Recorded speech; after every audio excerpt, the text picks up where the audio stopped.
Steps to get over a breakup easily. Now, let's begin. In the wake of a breakup, you might try to smother your feelings by constantly distracting yourself. You might suddenly adopt a bunch of new hobbies, spend way too much time with your friends, or try to bury yourself in your work. You find yourself doing anything and everything to avoid thinking about your ex. But you know what happens when you stop? What happens when you run out of distractions? Well, your ex is almost always the very first thing on your mind. Distractions do work for some things. They help you avoid cravings and resist the urge to be lazy.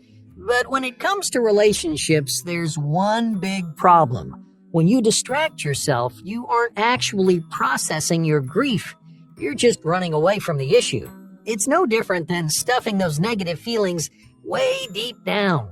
You might feel better in the moment, but those feelings didn't disappear.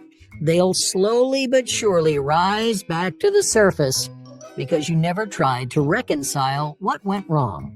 But how do we know distractions don't work?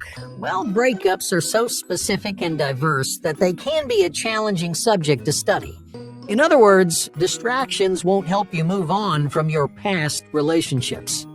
So instead of avoiding your negative feelings, try to unravel them. Let yourself be sad. Allow yourself to grieve.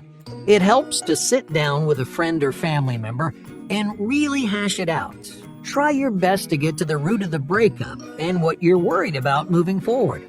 Because the only way to get past those deeper issues is to acknowledge that they do exist. An object can carry a lot more emotional weight than most people think. A shirt, for example, can take you back to a vacation with someone you love. A trinket might transport you to a Christmas that you spent together. On the surface, yeah, they're just random objects, but they contain all kinds of memories and strong feelings. After a breakup, the last thing you want is a constant reminder of the love you once shared. So get rid of those sentimental items. It's time to sever any and all physical connections with your ex. Because each time you glance over at that little trinket on your shelf or wear that t-shirt you bought on vacation, you're going to fall back into the same old patterns. You'll remember the person you lost, and you'll get stuck in the same rut, all because you weren't ready to make a clean break. It's time to open up a new chapter in your life. But to do that, you need to put the past behind you. You need to put the entire past behind you. Not just the bad stuff, but the good stuff too. Even if you aren't ready to throw those gifts away, at least get them out of your sight. Put them in storage or bury them somewhere in your closet. The point is to get those reminders out of your life, because the longer you look at them, the longer it's going to take to move on. Paint a complete picture. So many people idealize their ex after a big breakup. They remember everything they're missing out on, all their best qualities, all the fun things that you used to do together. They imagine this picture-perfect image of their partner, but they forget one very important thing. There was a reason you broke up. Your ex wasn't perfect. They had flaws and shortcomings just like everybody else. When looking back on your relationship, you need to paint a complete picture. That means remembering the good and the bad, because when you idealize your partner, those lingering feelings will stick around a lot longer than they need to. And to make matters worse, idealizing someone will also convince you that you've made a horrible mistake, that your breakup was the worst decision you ever made. But that couldn't be further from the truth. So many couples fall back into old relationships out of pure guilt, only to break up weeks or even days later. So don't make this same mistake. If you want to get over a past relationship, then you need to stop idealizing the person. And you need to see things the way they really were. After an emotional breakup, there's one thing you can say for sure. For one reason or another, your ex was just not right for you. They might have put you down or made you feel insecure. Maybe your ex couldn't accept some big part of your personality, or they might have tried to tear you away from your family. My point here is that your ex was a problem. They were making you a less healthy person. That means your breakup, no matter who started it, will be one of the healthiest things that has ever happened to you. So go back and reflect on all the reasons why your ex was a bad fit for you. Not only is reflection extremely therapeutic, but it also gives you hope. It helps you figure out what kind of person you really want to be with, and it shows you just how many new doors are waiting to be opened.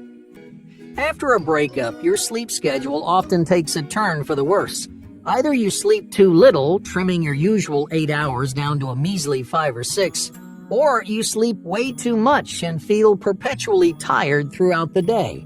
Both of these changes to your sleep schedule will have a serious impact on you and your ability to move on. Because unhealthy sleep patterns keep your mood down, your energy drained, and your enthusiasm at an all-time low. That's just what happens when you don't get enough sleep. An easy way to move past a breakup is to keep your sleep schedule under control. Make sure you're getting at least 8 hours every night, not 2 hours less and not 2 hours more. Even if you're feeling exhausted, you can't let yourself keep sleeping. More sleep isn't going to fix that constant feeling of fatigue. Because you're not actually tired, it's just that your brain is emotionally worn down.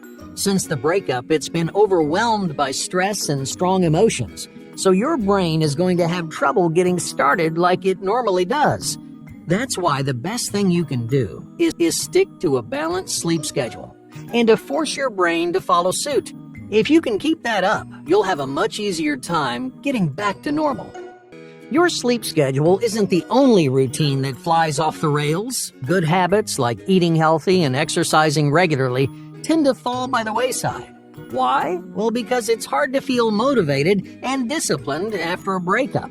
It takes a lot of self-control to keep up those healthy routines, but emotional fatigue throws self-control out the window, so it becomes harder and harder to push yourself in the right direction. Your partner might have also become ingrained into your daily habits. You might have cooked together or gone to the gym together. You might have gotten used to doing your routines with your partner at your side. And now that they're gone, everything feels different, and you can't motivate yourself to keep going. And at home, just try cooking dishes you've never made before, and find new people to enjoy your healthy routines with. So, the last step of getting over a breakup is to think of your breakup as an opportunity. You can use all that time and energy to rediscover yourself, to find the version of you that existed before the relationship. The you that wasted hours on random personal projects. The you that didn't have to cater to anyone except yourself. Hey, thank you for watching, and be sure to subscribe because more incredible content is on the way.